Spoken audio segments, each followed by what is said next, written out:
અટવાડે કરવું શું મારે શું ના કરવું એ માર્ગ સુજાડે શ્રી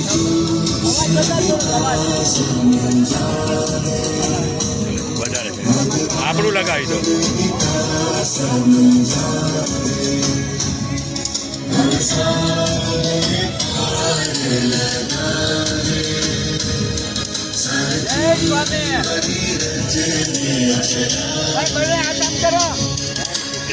નવું કરાવે બધું.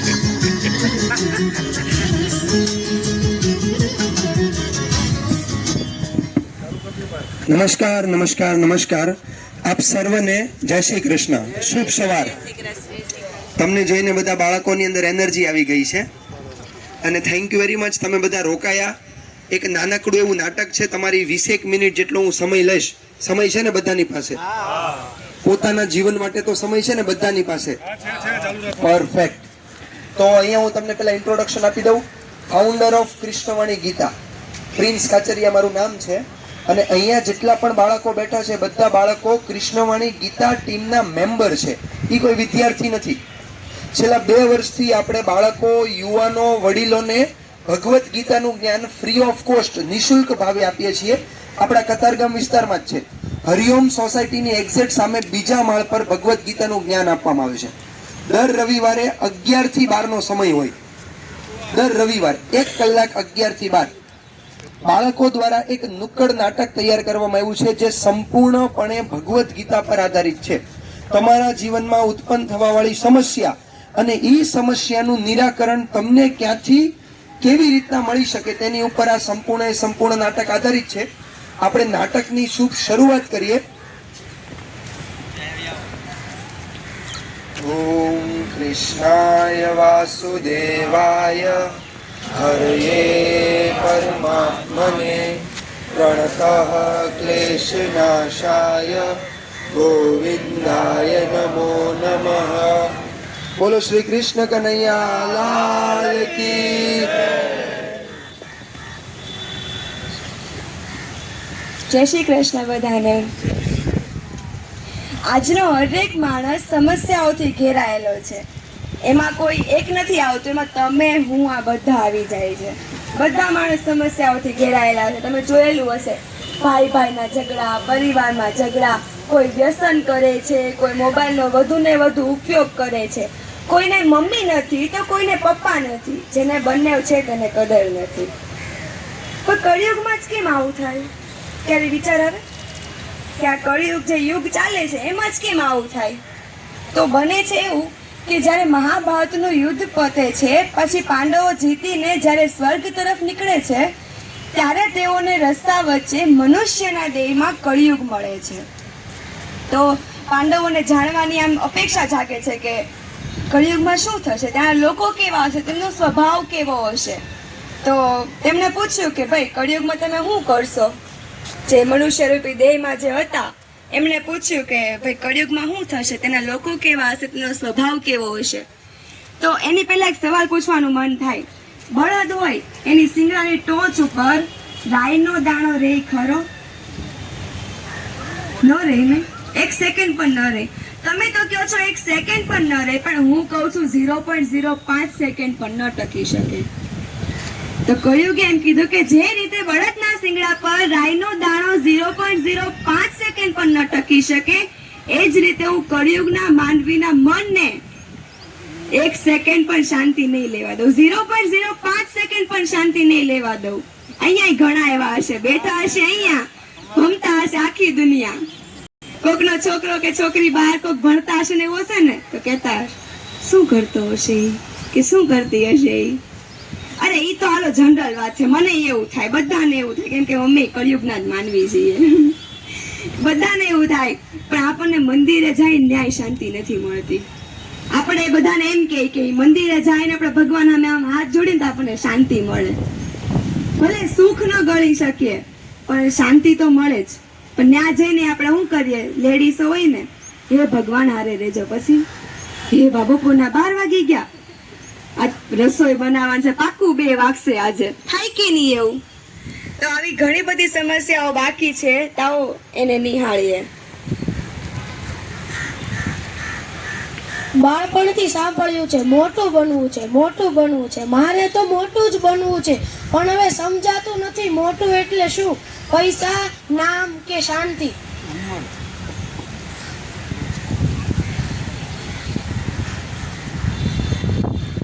ટેન્શન, ડર, ચિંતા, આ જ મારી જિંદગી.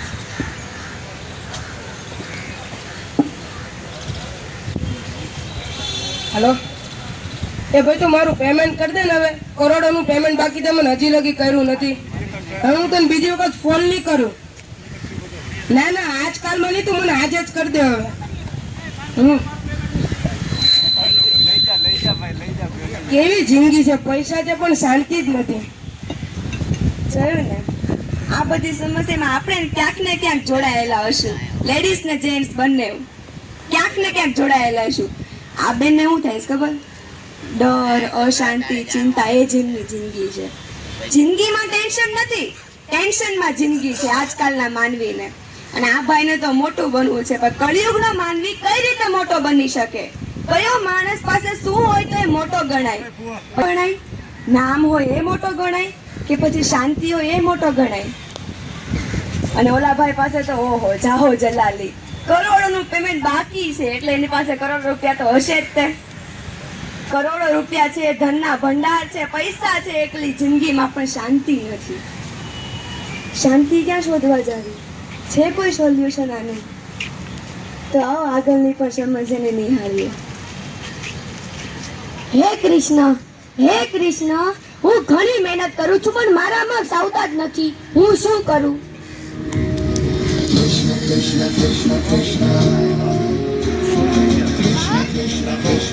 કૃષ્ણ, તમે સાક્ષાત કૃષ્ણ. હું ઘણી મહેનત કરું છું પણ મારા માર્ક્સ આવતા જ નથી. હું શું કરું? આનો કોઈ ઉપાય આપો. જો કર્મણ્ય વાધિકા રસ્તે મા ફલેષુ કદાચન મા કર્મ ફલ હેતુર્ભૂ માતે સંગોષ કર્મણિ. તું તારું કર્મ કર, ફળની ચિંતા ન કર. તારો અધિકાર માત્ર કર્મમાં જ છે, ફળમાં નહીં. જરૂરથી કૃષ્ણ, હવે હું મારી મહેનત ચાલુ રાખીશ પણ રિઝલ્ટની ચિંતા નહીં કરું. હે કૃષ્ણ, તમે ક્યાં છો? મને આ સંસારથી ખૂબ ભય લાગે છે.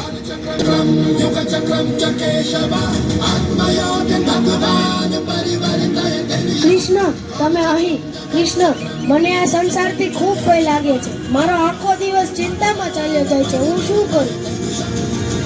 જો જ્યારે જ્યારે મનુષ્યના જીવનમાં અંધકાર આવે, જ્યારે મનુષ્યના જીવનમાં કોઈ મુસીબત આવે, ત્યારે તેનું મન ગૂંચવાઈ જાય છે. ત્યારે તે મનુષ્યને સત્યના પ્રકાશની જરૂર હોય છે, અને એ સત્યનો પ્રકાશ એટલે શ્રીમદ ભગવદ ગીતા. જરૂરથી કૃષ્ણ, હું હવે દરરોજ શ્રીમદ ભગવદ ગીતા વાંચું.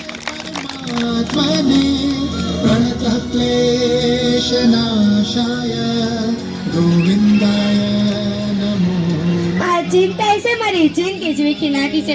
મને કાંઈ સમજ નથી પડી મારે શું કરવું. મારી પાસે કાંઈ રસ્તો નથી.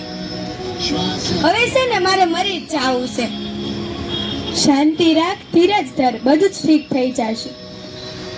હા, શાંતિ ક્યાંથી લાવવી? મને ભણવું ગમતું જ નથી, અને મમ્મી પપ્પા ભણ. મને જીવનમાં સમજી શકે એવું કોઈ છે જ નહીં. આવું જીવન જીવવું એના કરતા તો મરી જ જાવું સારું.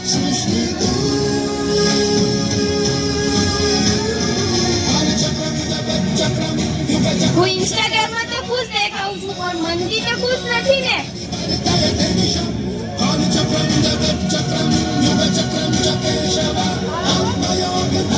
કૃષ્ણ, તમે અહીં? જીવનમાં જ્યારે દુઃખ આવે ને ત્યારે કળિયુગના માણસને એક જ વિચાર આવે કે મારે મરી જાવું છે. આનો કોઈ ઉપાય છે? જો મૃત્યુ એ અંત નથી, આત્મા એ અમર છે. શાંતિ આપણી અંદરથી આવે છે. તો તમે શાંતિને તમારી અંદર શોધો, નહીં કે સંસારમાં. હે કૃષ્ણ, તમારે અંદરની આત્માને કેવી રીતના ઓળખવી? જ્યારે અર્જુન યુદ્ધ ભૂમિમાં હાર માની ગયો હતો ત્યારે મેં તેને શ્રીમદ ભગવદ્ ગીતા કહી ઊભો કર્યો હતો. તું પણ શ્રીમદ ભગવદ્ ગીતા વાંચ, તેમાં તારા સવાલનું સોલ્યુશન મળશે ને મળશે જ. હા કૃષ્ણ, અમે જરૂરથી ગીતા વાંચીશું.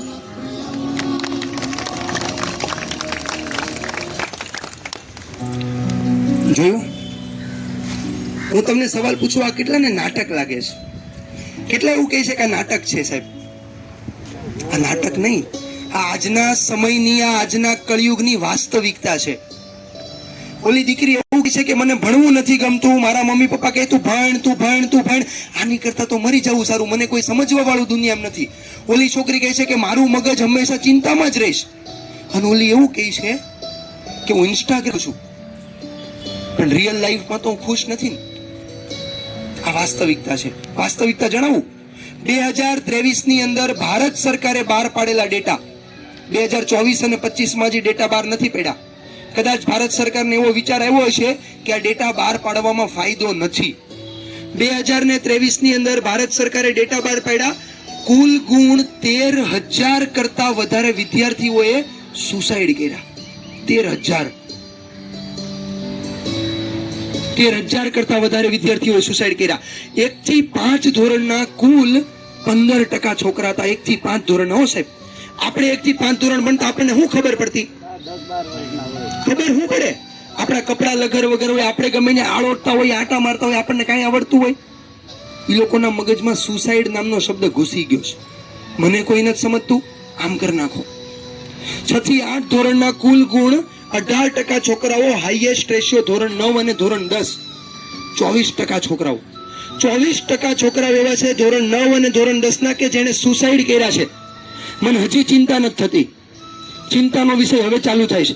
જેની પાસે ડિગ્રી છે, જેની પાસે નોલેજ છે, જેની પાસે અનુભવોનો ભંડોળ છે, જેની પાસે નોકરી છે, મોટા બિઝનેસ છે, સંપત્તિ છે, આઈએએસ, આઈપીએસ, વકીલ, એડવોકેટ, સીએ, ટીચર, આની કરતા પણ વિશેષ મોટી ડિગ્રીઓ હાસિલ કરેલા લોકો, અનુભવોનો ભંડોળ ધરાવતા હોય એવા 11% છે કે જેણે સુસાઇડ કર્યા. રાજકોટનો કેસ જોઈ લેવાનો, પુણેનો કેસ જોઈ લેવાનો. યાર, આઈપીએસ ઓફિસર, આખા એશિયાની ફર્સ્ટ ટફેસ્ટ અઘરામાં અઘરી એક્ઝામ છે ઈ ક્રેક કરીને બેઠો વ્યક્તિ, જેની પાસે અનુભવોનો ભંડોળ હોય, જેની પાસે અઢળક નોલેજ હોય, એને જો સુસાઇડ કરવું પડતું હોય તો આપણે એકવાર વિચારો, એની પાસે જેટલું નોલેજ છે એટલું આપણી પાસે છે? આટલું બધું નોલેજ હોય વ્યક્તિની પાસે તોય સુસાઇડ કરવું પડે. તકલીફ ક્યાં આવે છે? એજ્યુકેશનમાં કેટલા એવું કહે છે કે એજ્યુકેશન સિસ્ટમ નબળી છે, કે આપણા બાળક નબળા છે એજ્યુકેશનમાં. કેટલા એવું કહે છે? તકલીફ એજ્યુકેશનમાં નથી, તકલીફ શિક્ષણમાં નથી. બાળકને શિક્ષણ શ્રેષ્ઠ મળે છે, બાળક ભૌતિક જ્ઞાન પરફેક્ટ મેળવે છે, બાળકને આધ્યાત્મિક જ્ઞાન નથી મળતું. સંસ્કાર નથી. સંપત્તિ અઢળક છે. ઓલો ભાઈ શું કહે છે?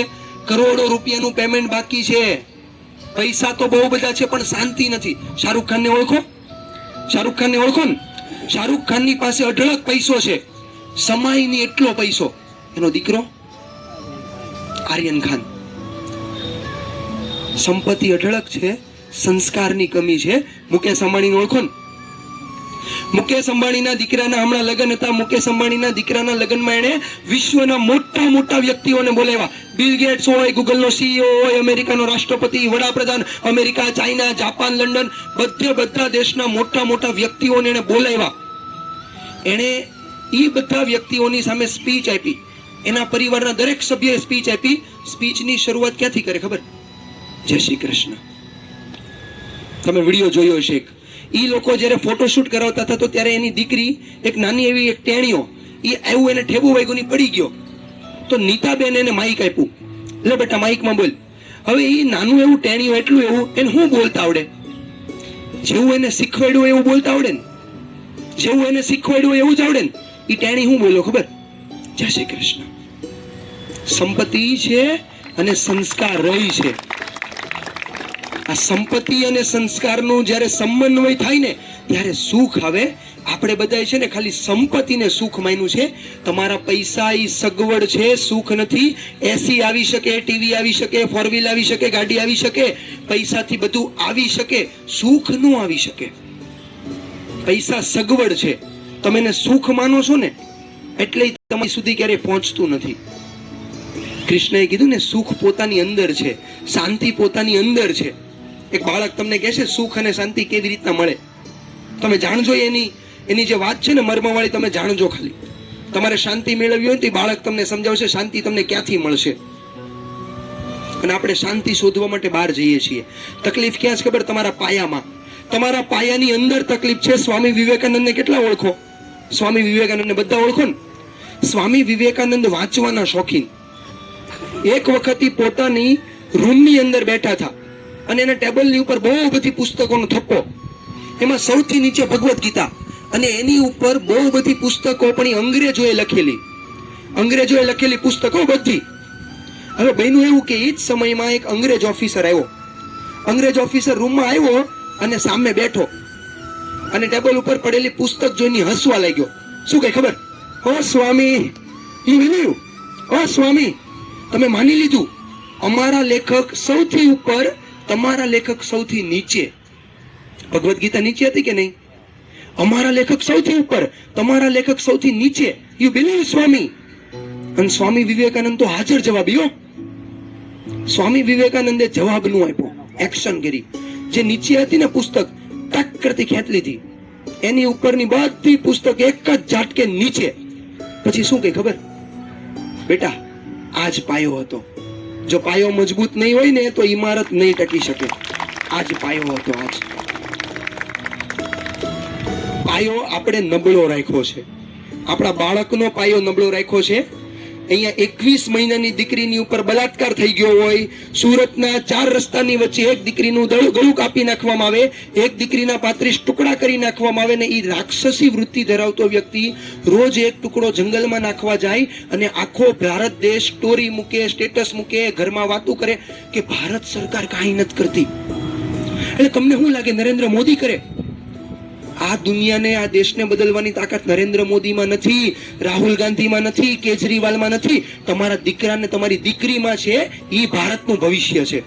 અને આપણે મોદીની વાટ જોઈને બેઠા છીએ. મોદી આવે ને મોદી સુધારે, મોદી નહીં આવે. એ તમારો દીકરો ને તમારી દીકરી કરી શકે છે, નરેન્દ્ર મોદી નથી કરી શકતા. જરાક વિચાર કરો. આપણે ઘરમાં ફોન લઈને બેસીએ છીએ અને છોકરાને એવું કહીએ છીએ કે ફોન નહીં લેવાનો. તમે કહેશો ને એવો તમારો દીકરો નહીં કરે, તમે જેવું કરશો ને એવો જ તમારો દીકરો કરશે. કહેવાનું બંધ કરો, કરવાનું ચાલુ કરો. આપણે કહેવાનું જ કરીએ છીએ, નકરું કીધા જ કરીએ છીએ. પહેલા આપણે કરો, પછી એની ઉપર નાખો. કેમ કે તમે જેવું જોશો ને એવું જ એ બાળક કરે છે. આ સમસ્યા છે. આપણે ખાલી કહેવું છે, કરવું નથી. આગળનું નાટક આપણે નિહાળીએ. જ્યારે વ્યક્તિના જીવનમાં સમસ્યા આવે ને ત્યારે વ્યક્તિ કેવા કેવા વિચારો કરે ને એની એક વાસ્તવિકતા હું તમને દેખાડું. હવે સર બતાવી તો દે નાટક, હાલો વાસ્તવિકતા બધું બતાવી દે, પણ એની પહેલા એક સવાલ થાય કે દુનિયામાં 7 અબજ લોકો વસવાટ કરે છે, તો 7 અબજ લોકો એમ કે હે ભગવાન અમારી મદદ કરો, અમે બહુ ચિંતામાં છીએ, અમને ડર લાગે, આમ તેમ બધું કહીએ. તો જે રીતે અહીંયા કૃષ્ણ ભગવાન આમ ચક્ર ધારણ કરીને અમને બધાને જવાબ આપવા આવ્યા, વાસ્તવિકમાં એવી રીતે આવી શકે? સરસ પ્રશ્ન છે. કેટલાને થાય છે? શું રિયાલિટીમાં કૃષ્ણ ભગવાન આવી શકે? કેટલાનો પ્રશ્ન થાય છે? ચાલો, ઘણા બધાને થાય છે, ઘણા આંગળી ઊંચી નથી કરતા. આપણામાં કહેવત છે ખબર ગુજરાતીમાં, જ્યારે ભગવાન બધે ન પહોંચી શકે ને ત્યારે ભગવાને માને બનાવી. આપણે કહેવત છે ને આવી. હું શું કહું છું ખબર? જ્યારે 7 અબજ વ્યક્તિ એક સાથે પ્રાર્થના કરીને ભગવાનને બોલાવે, હે ભગવાન મારા જીવનમાં મુશ્કેલી છે, મારા જીવનમાં સંકટ છે, તમે મને બચાવવા માટે અહીંયા આવો, અને એ ભગવાન જ્યારે બધે ન પહોંચી શકે ને ત્યારે ભગવાને ભગવદ્ ગીતા બનાવી. ભગવદ્ ગીતા એટલે કૃષ્ણ, અને કૃષ્ણ એટલે જ ભગવદ્ ગીતા. તમારા બધાની ઘરમાં ભગવાન બેઠા છે, લાલ અને લીલા કપડામાં પેક. વાઘા બદલો, ભગવાનના વાઘા બદલો. વાઘા વર્ષોથી ધૂળ ખાય છે વાઘા બદલો, એને ખોલો યાર. એને જો નહીં ખોલો ને તો તમારું જીવનનું પાનું ક્યારેય નહીં ખુલે. અમે અહીંયા અનુભવ કરીને બેઠા છીએ. આ બાળકો આટલા નાની ઉંમરના છે, અનુભવ કરીને બેઠા છે. હવે હું તમને એક રાજની વાત કહું. હવે હું તમને એવું શસ્ત્ર આપું છું કે જેનાથી તમે તમારા જીવનમાં ક્યારેય નિષ્ફળ નહીં જાઓ. હું તમને એક પ્રશ્ન પૂછું. આપણી વચ્ચે ડોક્ટર સાહેબ છે. સાહેબ, તમને એક પ્રશ્ન પૂછું. જ્યારે આપણા જીવનમાં, તમારા જીવનમાં જ્યારે મુસીબત આવે ત્યારે તમે સોલ્યુશન લેવા ક્યાં જાઓ છો? ક્યાં જાઓ છો સાહેબ? પેરેન્ટ્સને પૂછતા હોય, મા બાપને પૂછતા હોય છે. મોસ્ટલી પેરેન્ટ્સને. ઘણા એના મિત્રને પૂછે, રાઈટ?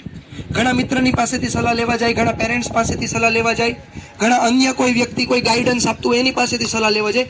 હું તમને એક બીજો પ્રશ્ન પૂછું બધાને. એ તમામ વ્યક્તિઓ પાસેથી લીધેલી સલાહ શું ગેરંટી છે કે 100% એ તમારા જીવનમાં લાભદાયી જ હશે? કેટલા ટકાની ગેરંટી? એનું પરિણામ 100% લાભદાયી આવે એની કેટલા ટકાની ગેરંટી? કોણ અહીંયા એવું કહી શકે જે 1%ની ગેરંટી લે? 1%ની ગેરંટી લઈને બતાવો ચાલો. એનું પરિણામ લાભદાયી જ હોય. 1%ની ગેરંટી લ્યો. છે કોઈ? નહીં. હું તમને એવું પરિણામ આપું, હું તમને એક એવો રસ્તો આપું કે એ રસ્તો જો તમે લ્યો ને તો તમારા જીવનમાં 100% 100% લાભદાયી પરિણામ જ આવે. સાંભળવો છે બધાની રસ્તો? હા કે ના? ચાલો ઝડપથી જો બધા આવે છે ગોઠવાઈ જાઓ. હું તમને એવો રસ્તો આપું છું કે જેનાથી તમારા જીવનમાં આવેલી સમસ્યાઓનું નિરાકરણ તમને મળે અને એ પાછું 100% લાભદાયી. 1% પણ માઇનસ ઇફેક્ટ નહીં થાય. તમારા જીવનમાં જ્યારે મુસીબત આવે ને ત્યારે તમારે શું કરવાનું ખબર? તમારે એકલાને ભગવદ્ ગીતા લઈને બેસવાનું. તમારી સામે ભગવદ્ ગીતાને તમારે અહીંયા બેસવાનું. 2 હાથ જોડવાના, તમારી સાથે કોઈ ના હોવું જોઈએ. 2 હાથ જોડવાના, ભગવાનને પ્રાર્થના કરવાની, હે કૃષ્ણ, મારા જીવનમાં સમસ્યા આવી છે, તમે જ આપી છે, હું જાણું છું, અને તમે મને બહાર પણ કાઢશો, મને વિશ્વાસ છે, પણ કૃષ્ણ હવે મારાથી સહન નથી થતું, મને આમાંથી બહાર નીકળવા આપો, મને રસ્તો સૂજાડો કૃષ્ણ. સાચા દિલથી ભગવાનને પ્રાર્થના કરો અને તમારી સામે રહેલી જે ભગવદ્ ગીતા છે ને એનું કોઈ પણ એક પાનું રેન્ડમલી ઉચકી લો. આ સાઈડનું પેજ, આ સાઈડનું પેજ, આ 2 પેજમાંથી એક પેજમાં, એક લાઈનમાં, એક શબ્દમાં તમારા પ્રશ્નનું સમાધાન હશે, હશે ને હશે જ. અને ગેરંટી મારીને તમારા જીવન માટે લાભદાયી હશે. કદાચ 5 વર્ષ પછી એનો લાભ દેખાય, પણ લાભ તો દેખાય. મોડી લેવી પણ ઓડી લેવી, એમ આ સમાધાન એવું છે કે મોડું ભલે આવે પણ એટલું બધું લાભકારક હશે ને કે જે તમારા જીવનને બદલી નાખશે. કરો છોકરા ઊંચી, જેણે આ વસ્તુને અનુભવ્યું હોય, સાચી આંગળી ઊંચી થશે. ડૉક્ટર સાહેબ પોતે કહે છે મેં અનુભવીશ. આનાથી મોટું સબૂત શું હોય? કદાચ અમે નાટક કરતા હોય, તમારા પ્રેક્ષકો પોતે કહે છે. આ વસ્તુથી સાહેબ 5 મારા મિત્ર છે, મેં એને વાત કરી જે સુસાઇડ કરવાના હતા, અંતિમ સ્ટેજ એનું વિચારોનું. મેં આ એક ઉપાય આપ્યો, એને ભગવદ્ ગીતા ખોલી. 5 અત્યારમાં એ દુનિયામાં જીવે છે. 5 સુસાઇડ કરતા બચી ગયા. તમે વિચારો, એ ગીતા જો માણસને જીવન જીવતા બચાવી લેતો હોય તો શું તમારા જીવનને બદલી ન શકે? કોકને બચાવી શકતો હોય તો બદલી ન શકે? તો ગીતા ખોલો, 5 મિનિટ ખોલો. હું ક્યાં કહું છું 10 મિનિટ ખોલો, 20 મિનિટ ખોલો, કલાક વાંચો. 5 મિનિટ તમે ખાલી ભગવદ્ ગીતા વાંચો. તમારા છોકરાને તમે વચાવો. તમે નહીં વાંચો ને તો એ નહીં વાંચે હો. તમે વાંચો, તમારા દીકરાને વચાવો. હવે આપણે આગળ વધીએ. હા સર, તમે એકદમ સાચું કહ્યું. શ્રીમદ ભગવદ્ ગીતા એ માત્ર એક પુસ્તક નથી, પણ જીવન જીવવાની કળા છે. જીવનના હરેક મુશ્કેલીનો આન્સર તમને એમાંથી મળશે, નહીં કે ગૂગલ અને ChatGPTમાંથી. કેમ કે આજકાલના બાળકો છે ને, કોઈક મમ્મીને પપ્પાને પૂછે ને, મમ્મી આમ થયું છે, આનો રસ્તો હું? ગૂગલ બાબા જિંદાબાદ. આપણી માટે જ છે. ખોલ નાખ મોબાઈલ. આપણે હાથે એને મોબાઈલ આપીએ છીએ હાથમાં. એટલે જ કહેવાય છે કે માણસે સારું જીવન જીવવું હોય ને, માણસને સારું જીવન જીવવું હોય તો સાદું નહીં પણ સીધું થવાની જરૂર છે. એટલે જ કહેવાયું છે કે શબ્દ એક શોધો તો આખી સંહિતા નીકળે, અને કૂવો જ્યાં ખોદો તો આખી સરિતા નીકળે. ગજબ તાસીર છે આ ધરતીની કે મહાભારત વાવો ને આખી ગીતા નીકળે, મહાભારત વાવો ને આખી ગીતા નીકળે. હજી ધબકે છે લક્ષ્મણની રેખા કે રાવણ જેવા અહીંયા બીતા બીતા નીકળે. હજી જનક જેવા અહીં આવી હાકે હળ તો હજી અહીંયા સીતા નીકળે. ગજબ તાસીર છે આ ધરતીની કે મહાભારત વાવો ને આખી ગીતા નીકળે. મહાભારત વાવો ને આખી ગીતા નીકળે. તો આવો આગળના નાટકને પણ આપણે નિહાળીએ. અરે યાર, આજનો આખો દિવસ ચિંતામાં ગયો. એક તો ઓલો બોસ આખો દી કામ ચીંધે રાખે અને ઘરે જાવ એટલે ઈ પૈસાની રબજબ. હાલને આપણે સિગરેટ પીવા જઈએ. ખરેખર તું સિગરેટ પીવા જાય? હા, સિગરેટ પીવાથી તારું મન હળવું થઈ જાય? હા, સિગરેટ પીવને તો મારું મન હળવું થઈ જાય અને મને શાંતિનો અનુભવ થાય. ઈ બધી વાત ખોટી. જ્યાં લગી તું નશામાં હો ને તને ત્યારે એવું લાગે છે, પછી તને પાછી ચિંતા નથી થતી. તારી આ વાત તો સાચી, પણ આનું પરમાનન્ટ સોલ્યુશન શું? આનું પરમાનન્ટ સોલ્યુશન તો મને પણ નથી ખબર. બેટા હું જ્યારે તમારી ઉંમરનો હતો ને ત્યારે હું સિગરેટ પીતો, તમારી જેવા વિચાર કરતો. પણ મારી જિંદગીમાં એક સજ્જન માણસે મને શ્રીમદ ભગવદ્ ગીતા વાંચવાની સલાહ આપી. એમાં મારા બધા દુઃખના સમાધાન મને મળી ગયા. તેથી હું તમને કહું છું કે તમે અત્યારથી શ્રીમદ ભગવદ્ ગીતા વાંચો. તેમાં તમારા બધા દુઃખના સમાધાન મળી જશે, સિગરેટ પીવાથી નહીં. આભાર. આજથી અમે રોજ ભગવદ્ ગીતા વાંચીશું અને સમજીશું અને તેમાંથી અમારા દુઃખના સમાધાન શોધીશું. એટલે તો કહેવાય છે, છોડો નશા ઓર શરાબ, ન કરો જીવન ખરાબ, કુછ પલ કા નશા સારી ઉમ્ર કી સજા હો. પાછો પ્રશ્ન પૂછવા નાટક હતું? આ નાટક હતું? આ 6ઠું 7મું અને 8મું ધોરણ ભણતો બાળક એનો વિચાર હતો. મારી કાને સાંભળેલો ને મારી આંખે જોયેલો. હું એક શિક્ષક છું. મારો જ વિદ્યાર્થી જે એવું કહે છે એના મમ્મીને જઈને, એના ટકા ઓછા આવ્યા, એના મમ્મીની પાસે ગયો, એના મમ્મી એને ખીજાણા, એના પપ્પાએ એને માર્યો. એના પપ્પાએ એને માર્યો એટલે એ છોકરો એના દોસ્તારની પાસે જઈને એવું કહે કે મારા પપ્પા મને ખીજાણા, મને માર્યો. એક કામ કરે, આ ઝંઝટવાળી જિંદગીમાંથી આપણે ફ્રેશ થઈ જાય. એક કામ કરે, આપણે સિગરેટ પીવા જઈએ. સિગરેટ પીવું તો મારું મન ફ્રેશ થઈ જાય. એ છોકરાને સિગરેટનો વિચાર એમણે ન થયો. ક્યાંક તમે પીતા હશો, ક્યાંક તમે એને માવો લેવા મોકલો હશે. કડવું છે પણ સત્ય છે. ક્યાંક તમે પીતા હશો, ક્યાંક તમે એને માવો લેવા મોકલો હશે, તમે એને ગલ્લે લેવા મોકલો હશે. જો તમે નથી મોકલો તો વેલ એન્ડ ગુડ, એનથી બેસ્ટ કાંઈ નહીં. પણ જો મોકલો છે ને તો સમજી જાઓ કે સમસ્યા આપણી અંદર જ છે, એને સુધારવાની જરૂર છે. તો સમસ્યા ઉપર કામ કરો, નિરાકરણ એની જાતે આવશે. દુનિયાની અંદરથી તમે સમાધાન શોધવા જશો ને તો કોઈ દિવસ તમને સમાધાન નહીં મળે. સમાધાન શોધવા માટે તમને મેં રસ્તો આપ્યો છે, ભગવદ્ ગીતા. એકવાર ખાલી પ્રયત્ન કરજો. ગમે એવો પ્રશ્ન હોય દુનિયાનો, ગમે એટલો મોટો પ્રશ્ન હોય, તમને સમાધાન એની અંદરથી મળશે જ. તમે ખાલી એકવાર પ્રયત્ન કરજો.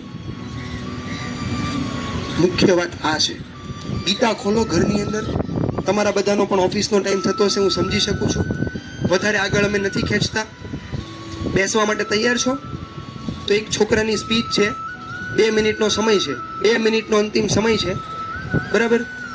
મેં તમને કીધું હતું સુખ કેવી રીતે આવે. સુખ એ નાનો છોકરો તમને કહેશે.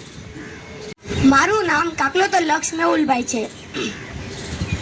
મેં ગીતા લગભગ 1 વર્ષથી શરૂ કરી છે. મને ગીતામાં રસ નહોતો, પરંતુ મેં 1-2 રવિવાર આવવાનું શરૂ કર્યું. પછી મને ધીમે ધીમે ગીતામાં રસ પડ્યો અને ગીતામાંથી મને ઘણું બધું શીખવા મળ્યું, જેમ કે મેડિટેશન, ધ્યાન. અને ગીતામાંની એક વાત તો મને યાદ જ રહી ગઈ કે જો કોઈ વસ્તુ કે વ્યક્તિ આપણને નથી મળતી, આપણને જો કોઈ વસ્તુ કે વ્યક્તિ ગમી જાય અને તે વસ્તુ કે વ્યક્તિ આપણને ન મળે ત્યારે આપણને ગુસ્સો આવે. અને જો ગુસ્સો આવે એટલે જીદ આવે. અને એકવાર જીદ આવી ગઈ એટલે આપણા સંપૂર્ણ નોલેજને ઢાંકી દે છે. અને જો આપણું એકવાર નોલેજ ઢકાઈ ગયું તેથી આપણને દુઃખ આવે છે. તમારા જીવનમાં દુઃખ આવે ને એ આ રીતે આવે છે. અને તેને સોલ્વ કરવાની એક જ માત્ર પદ્ધતિ છે જે મને શ્રીમદ ભગવદ્ ગીતામાંથી શીખવા મળી છે. તમે તેને સોલ્વ કરવા માંગતા હોય તો તેને કહેવાય છે ગોડ્સ પ્લાન, ભગવાનનો ઉપાય. જો તમે તેને સોલ્વ કરવા માંગતા હોય તો કોઈ વસ્તુ કે વ્યક્તિ આપણને નથી મળતી તો આપણે તેમ વિચારવાનું કે ભગવાને આપણી માટે બીજું કઈ શ્રેષ્ઠ વિચારેલું હશે કે તેથી મને આ વસ્તુ નથી મળી, આ નથી મળી તેથી શ્રેષ્ઠ મળશે. આ વિચારથી તમારા દુઃખ નહીં આવે, તમને જીદ નહીં આવે અને તમને ગુસ્સો પણ નહીં આવે. તમને મજા આવશે કે જો આ વસ્તુ નહીં મળે તો આનાથી બીજી સારી વસ્તુ મળશે મને. આ રીતે તમે પણ તમારા બાળકને ગીતાના ક્લાસમાં મોકલો ને તમે પણ આવો. તમે આવશો તો જ બાળક આવશે, નકર નહીં આવે. તમે આવો અને તમારા બાળકને મોકલો. જય શ્રી કૃષ્ણ. Gods plan. કદાચ ઈ નથી મળ્યું તો એની કરતાં શ્રેષ્ઠ મળશે. આ એક નાનકડો એવો વિચાર છે ને, એ જ વિચાર તમને ટકાવી રાખે છે, એ જ તમારો મુખ્ય પાયો છે અને આપણે ત્યાં જ હતાશ થઈ જઈએ છીએ. તો આપ સર્વને ખૂબ ખૂબ ધન્યવાદ, આપ સર્વને વંદન અને આપ સર્વને અભિનંદન. વંદન એટલા માટે કે તમે અમને સાંભળ્યા. અભિનંદન શું કામ, હમણાં હું તમને જણાવું. એની પહેલાં હું તમને ઇન્ફોર્મેશન આપી દઉં. ગીતાના ક્લાસ 2 તરીકે ચાલે છે, 2 રીતે, ઓફલાઈન અને ઓનલાઈન. 14 તારીખે 6ઠા મહિનાની આપણે ગીતાના ક્લાસના 3જા વર્ષનો શંખનાદ કરશું. પ્રથમ લેક્ચર 14 તારીખે હશે 6ઠા મહિનાની રવિવારના રોજ. દર રવિવારે જ હોય છે, 11 થી 12 જ હોય છે. ઓફલાઈન પણ છે, ઓનલાઈન પણ છે, સંપૂર્ણપણે નિઃશુલ્ક છે. તમે ઓનલાઈન માધ્યમથી જોડાઈ શકો છો. અહીંયા છે ને પાછળ એક સ્કેનર છે, તમારે ખાલી રજીસ્ટ્રેશન કરાવવાનું છે. રજીસ્ટ્રેશનમાં શું છે, તમારું નામ અને તમારો મોબાઈલ નંબર. 2 દિવસની અંદર તમારો નંબર ગ્રુપની અંદર એડ થઈ જશે, જેમાં તમને બધી ઇન્ફોર્મેશન આવી જશે. બીજું બહુ મહત્વની વાત, આખી બાળકોની ટીમ એક મિશન ઉપર નીકળી છે જેનું નામ છે હર ઘર ગીતા. અલગ અલગ સોસાયટીઓમાં જઈએ છીએ રાત્રે અને બાળકો આ નાટક દ્વારા લોકોને જાગૃતિનો પ્રસ્તાવ મૂકવામાં આવે છે.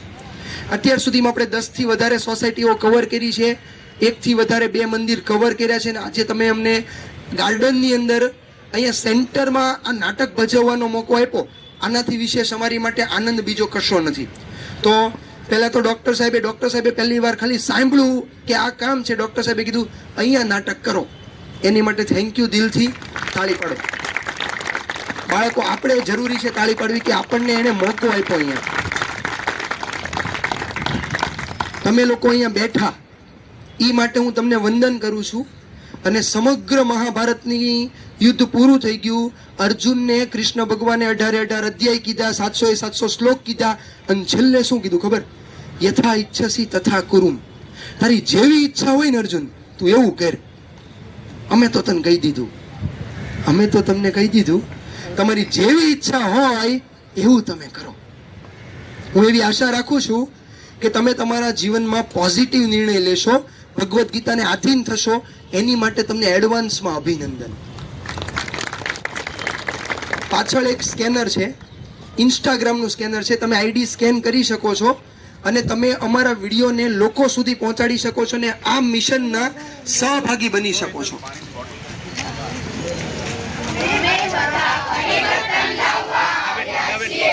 અમારો એક જ સંકલ્પ અને એક જ મિશન.